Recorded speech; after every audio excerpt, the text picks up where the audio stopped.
আসসালামাইকুম এভরিওয়ান। আজকে আমরা এই ক্লাসে বর্গ অঙ্কন করব। যদি একটি বাহু দেওয়া থাকে তখন বর্গ অঙ্কন করা অনেক সহজ হয়ে যায়, কিন্তু যদি কর্ণ দেওয়া থাকে, যদি কর্ণের মাধ্যমে বর্গ অঙ্কন করতে হয় তাহলে এটি একটি সেন্সিটিভ ব্যাপার হয়ে যায়।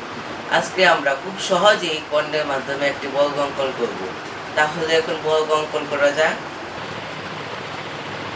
এই যে এখানে কি ই সমান সমান কর্ণ কর্ণ দেওয়া আছে, তাহলে আমরা কি যে কোনো একটা রেখা নেই, যে কোনো একটা রশ্মি নেই, নিলাম। এখন এখানে 90 ডিগ্রি কোণ অঙ্কন করি।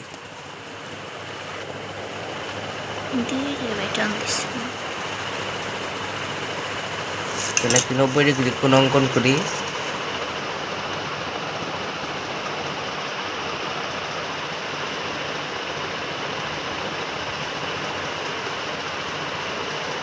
কোণ অঙ্কন করলাম। এখন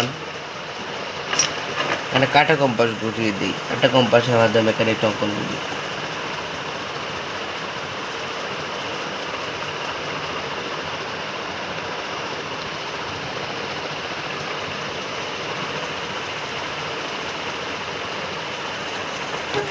এখন আমরা সকলেই জানি যে এখান দিয়ে মাঝখান দিয়ে কর্ণটা যায়, কর্ণ করে একবারে মাঝখান দিয়ে যায়, তাহলে 90-এর অর্ধেক কত? 45। তাহলে কি কর্ণটা 45 ডিগ্রি দিয়ে যাবে, তাহলে আমরা কি এই 90 ডিগ্রিকে কি অর্ধেক করি। তাহলে প্রথমে এখানে কাটা কম্পাসটা পেন্সিল কম্পাসে রাখতে হবে, রাখার পরে একটু বাড়িয়ে এভাবে একটা টান দিতে হবে। তারপরে এখান থেকে এখান থেকে এখন যেখানে দুইটা বৃত্তচাপ ছেদ করছি সেখানে একটু ছোট বৃত্ত দিয়ে দিলাম। এখন এভাবে রেখাটা মিলিয়ে নিতে হবে।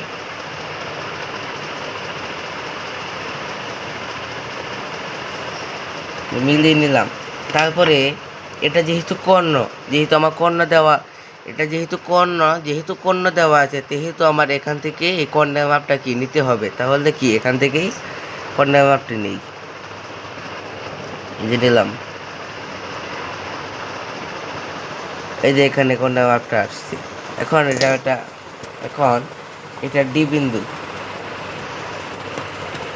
এখন খাতাটা উল্টো করে নিতে হবে। তারপরে এই যে এখানে পেন্সিল কম্পাসটা রেখে পর্যাপ্ত পরিমাণে এখানে কেটে এই রেখাংশের উপর কি একটা বৃত্তচাপ আঁকতে হবে। যে একটা বৃত্তচাপ আঁকলাম, এই যে একটা বৃত্তচাপ আঁকলাম। এখন এই রেখাংশ এই বৃত্তচাপের সাথে যেখানে মানে ছেদ করছি সেখানে গোল বৃত্ত দিয়ে দিলাম।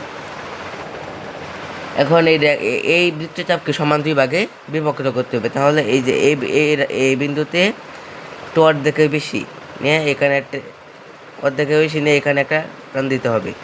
আবার এই বিন্দুতে একটু অর্ধেকের বেশি টান দিতে হবে। তাহলে এখন এই যে এই সমান করে এই যে এখানে যে বিন্দুটা হয়েছে এই বিন্দুর সাথে এই সমান করে এখান থেকে টান দিয়ে এখানে আনতে হবে। এখন দেখতে হবে যে এখান থেকে এখান পর্যন্ত যতটুকু হয়েছে তা এই বিন্দু থেকে এই বিন্দু পর্যন্ত কি কেটে নেব পেন্সিল কম্পাস সাহায্যে। তখন এটা মিলিয়ে নেব।